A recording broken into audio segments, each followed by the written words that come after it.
Good morning student, welcome to first PU accountancy class. In the last session already we have to discuss about basic accounting concept. In this session the next topic is systems of accounting. Let us move on to discuss about the systems of accounting. Systems of accounting, it is help to recording the transactions in the books of the account. Systems of accounting, it is help to move on the recording of the transactions in books of the account. Okay, the systems of accounting are divided into two types. First one, double entry accounting system, and second one, single entry accounting system. First one, double entry accounting system.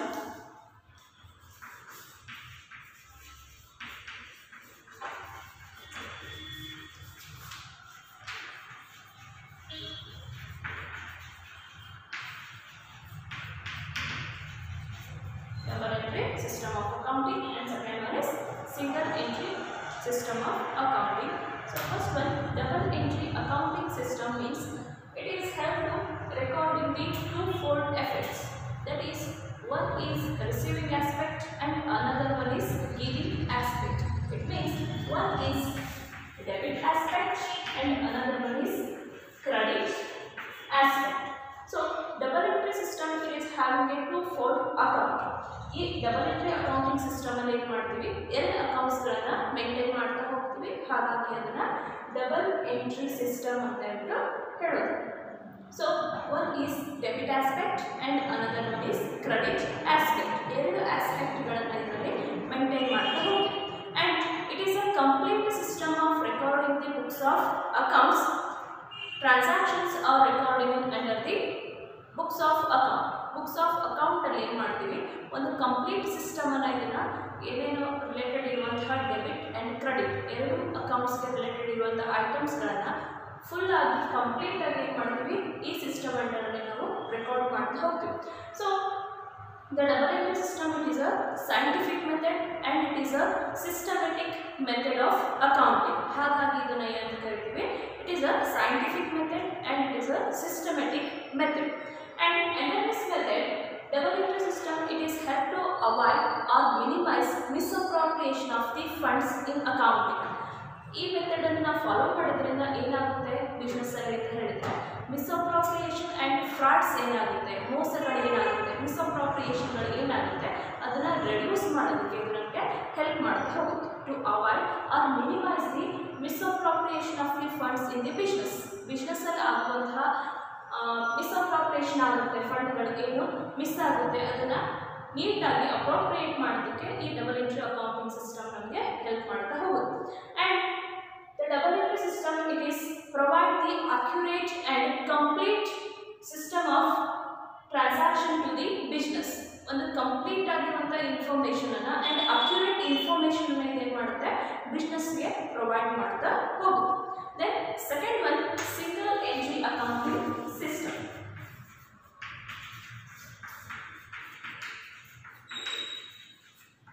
Single entry accounting system.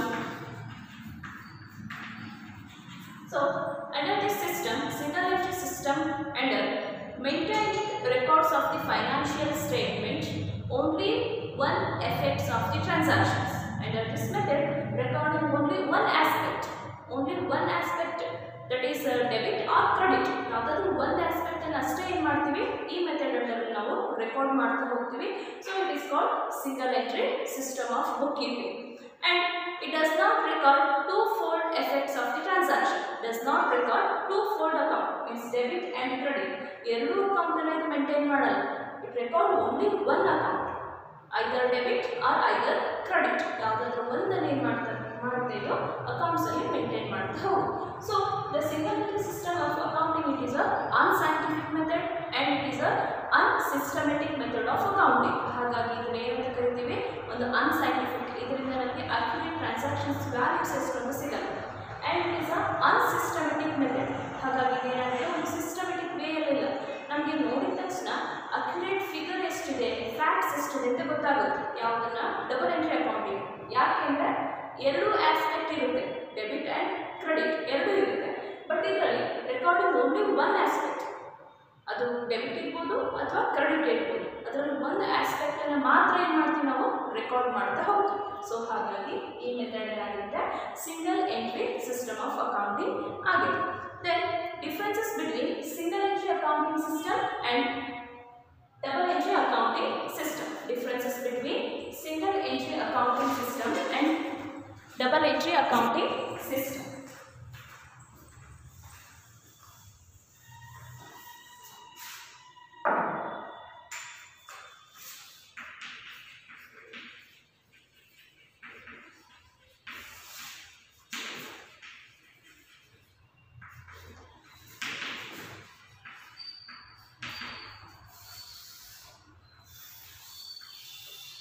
First one, double entry system, and second one, single entry system.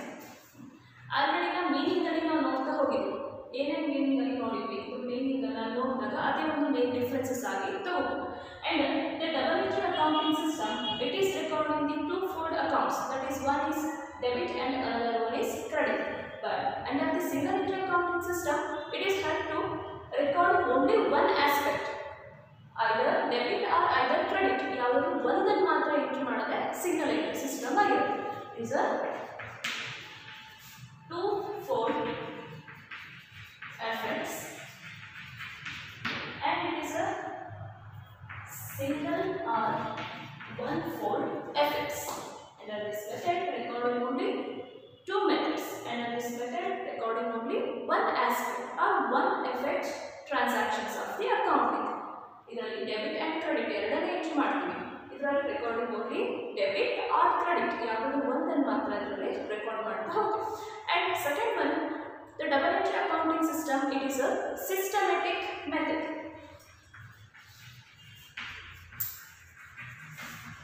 Systematic method, but single entry system is a unsystematic method.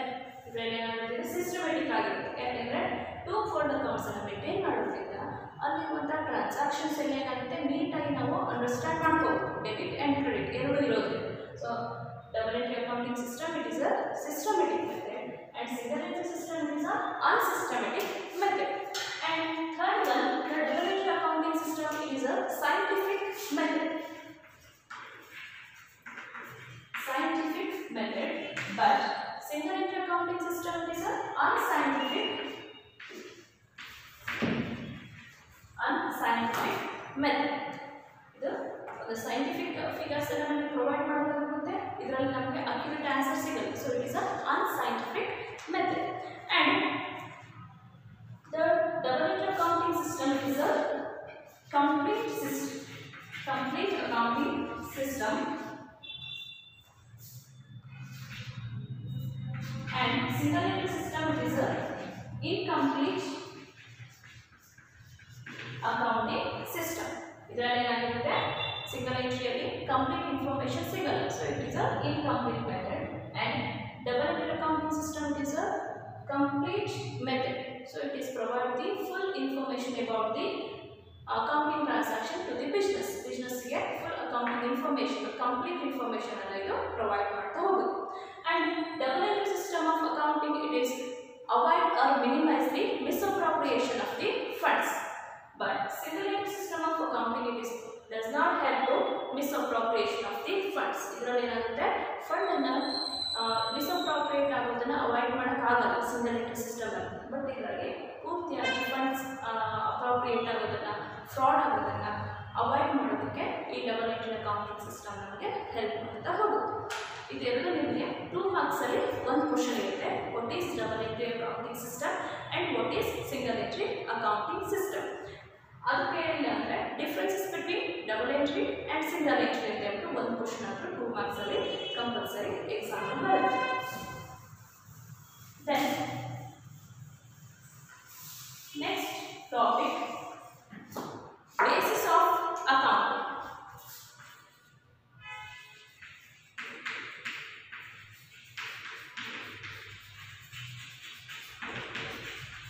Basis of accounting.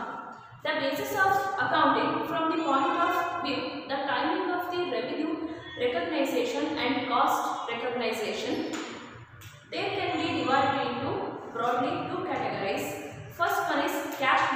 and second one is accrual basis. First one cash basis and second one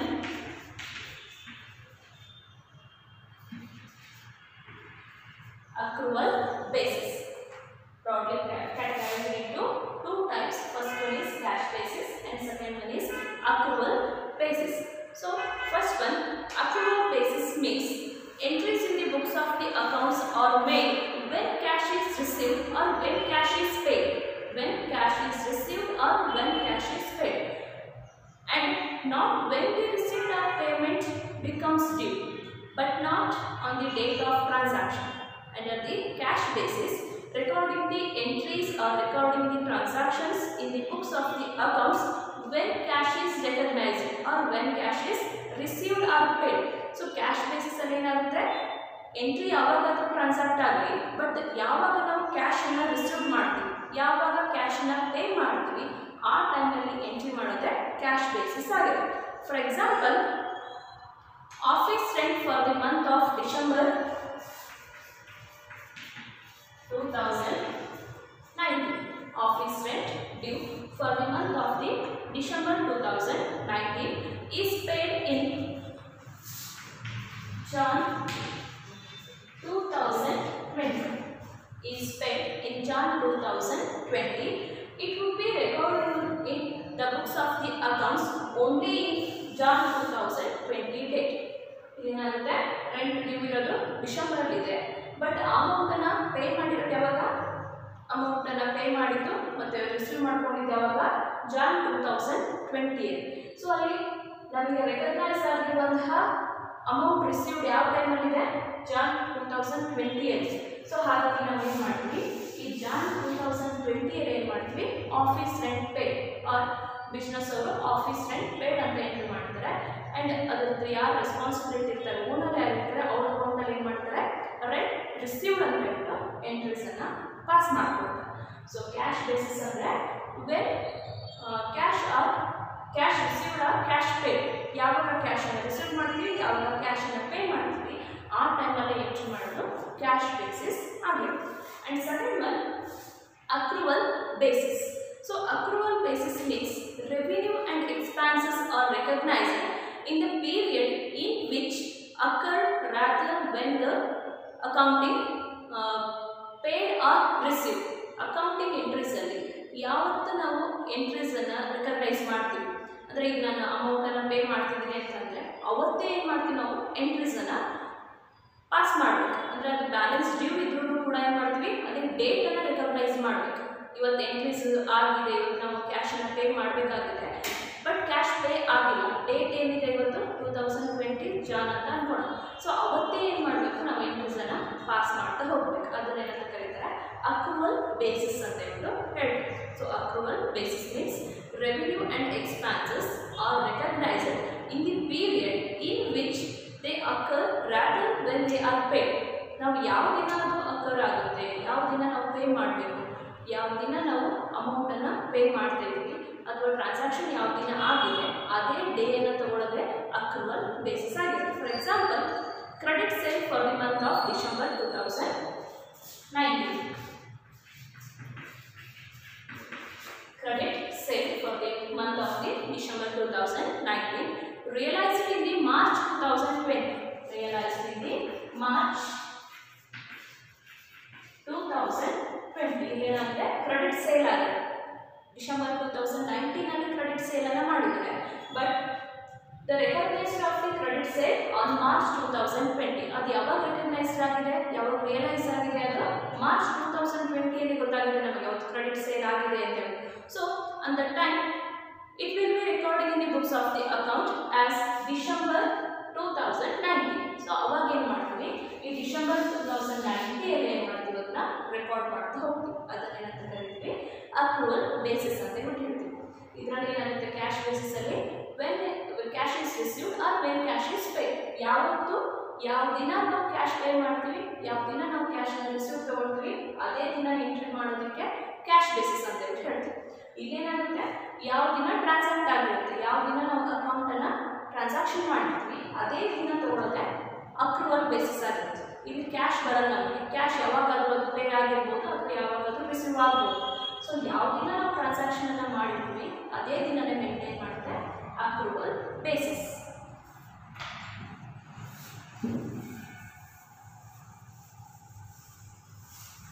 Next topic, accounting standards.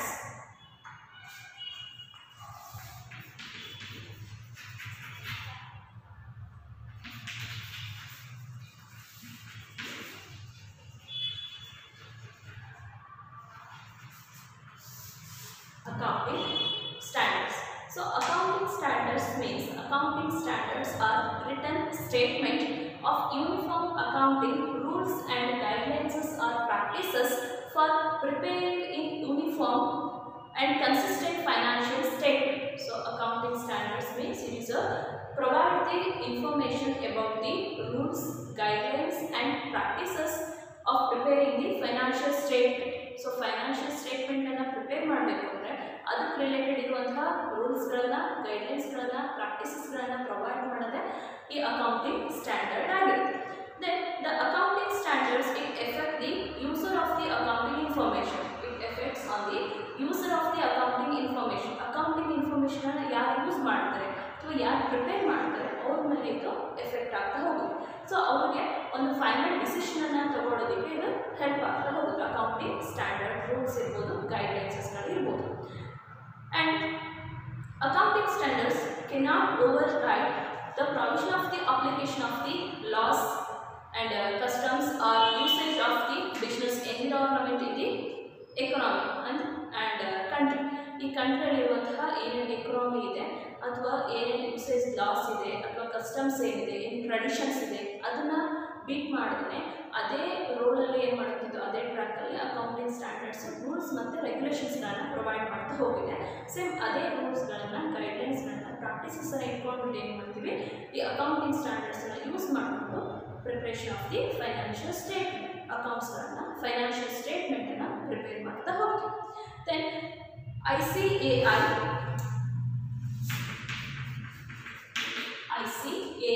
means Institute of Chartered Accountant of India. Institute of Chartered Accountant of India. ಇದು 1 mark ಅಲ್ಲಿ very important question ಆಗಿರುತ್ತೆ. 1 marks ಅಲ್ಲಿ ಎಕ್ಸಾಮಿಗೆ ಇದು ಕೇಳುವಂತ question ಆಗಿದೆ. Expand ICAI ಅಂತ ಹೇಳ್ಬಿಟ್ಟು 1 marks ಅಲ್ಲಿ ನಿಮಗೆ ಕ್ವಶನ್ ಬರುತ್ತೆ. Institute of Chartered Accountant of India constituted an accounting standards board. Constituted ASB means Accounting Standards Board in April 1977.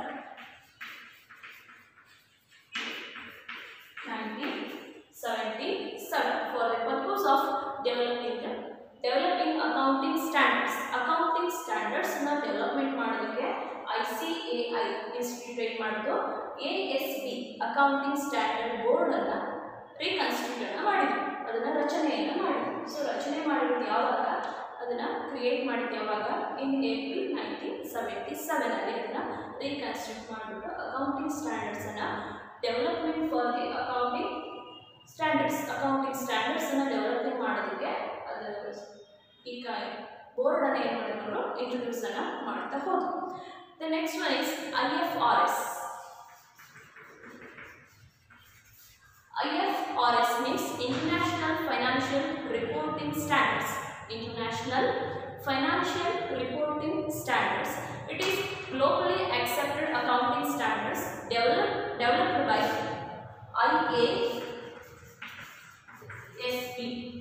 IFRS is a globally accepted the accounting standards, and it is by International Accounting Standards Board, and it is developed by International Accounting Standards Board ಅನ್ನು ಏನು ಮಾಡ್ತದೋ development ಮಾಡ್ತಾ ಹೋಯ್ತು. ಅದು ಏನಕ್ಕೆ development ಮಾಡ್ತಾ ಹೋಯ್ತು ಅಂತಂದರೆ the objective is to facilitate international companies for true and fair valuation of the business enterprises.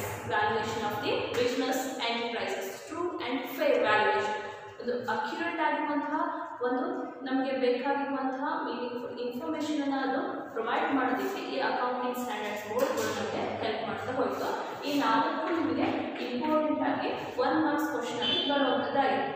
ICAI means Institute Institute of Chartered Accountant of India, ASB Accounting Standard Board, IFRS means International Financial Reporting Standards, and last one IASB. IASB means International Accounting Standards Board. That International Accounting Standards Board and IFRS provide the accounting standards to the business. Business ಗೆ ಏನು ಮಾಡಿದ್ರು accounting standards ಗಳನ್ನ provide ಮಾಡ್ತಾ ಹೋದ್ರು. The first one Indian accounting standards. First one preparation of the accounting statement. Accounting standards ಗಳಲ್ಲಿ different 134 standards accounting ಅನ್ನು ಕೊಟ್ಟಿದ್ದಾರೆ. ಅದರಲ್ಲಿ ನಮಗೆ ಇಂಪಾರ್ಟೆಂಟ್ ಆಗಿ ಫಸ್ಟ್ ಪಿ ಯು ಇರೋದು accounting standards. First one preparation of the financial statement and second one inventories, third one seventh one cash flow statement, eighth one accounting policies, changes in accounting estimate and errors, and 10th one events for effective balance sheet date, and 11th one construction contracts, and 12th income statement or income taxes. Income taxes ಅನ್ನು maintain ಮಾಡುವಂತ ಒಂದು accounting standards ಅನ್ನು provide ಮಾಡ್ತಾ ಹೋದ್ರು. ನಿಮಗೆ important ಆಗಿ ಬರೋದಂದ್ರೆ 1 marks 1 question ಬರುತ್ತೆ. Mention any one R any two accounting standards ಅಂತ ಕೇಳ್ತಾರೆ. So Indian accounting standards one preparation of the accounting statements, and second one Indian accounting standards, second one preparation of the inventories, third one cash flow statement. ಅದರಲ್ಲಿ ಏನು ಬಿಟ್ಕೊಂಡು ಯಾವುದಾದ್ರು ಒಂದನ್ನು ನೀವು mention ಮಾಡಬೇಕಾಗುತ್ತೆ. Okay, ಇದಿಷ್ಟು ನಿಮಗೆ ಸೆಕೆಂಡ್ ಚಾಪ್ಟರ್ ಬರುವಂತಹ ಕಾನ್ಸೆಪ್ಟ್ ಆಗಿರುತ್ತೆ. ಸೆಕೆಂಡ್ ಚಾಪ್ಟರ್ ನಾವು ಏನೇನು ನೋಡಿದ್ವಿ, GAAP concept and basic accounting concept, next one systems of accounting concept, basis of accounting, and last concept ಬಂದು ನಿಮಗೆ ಅಕೌಂಟಿಂಗ್ ಸ್ಟ್ಯಾಂಡರ್ಡ್ಸ್ ಕಾನ್ಸೆಪ್ಟ್ ಇರುತ್ತೆ. So second chapter theory base of accounting is fully completed ನಾವು. ಇವಾಗ ಏನಾಯಿತು, full complete ಆಗಿ ನಮ್ಮದು second chapter complete ಆಯಿತು. Next ಕ್ಲಾಸಲ್ಲಿ ನಾವು ಚಾಪ್ಟರ್ 3 ಅನ್ನು ಸ್ಟಾರ್ಟ್. Okay, thank you.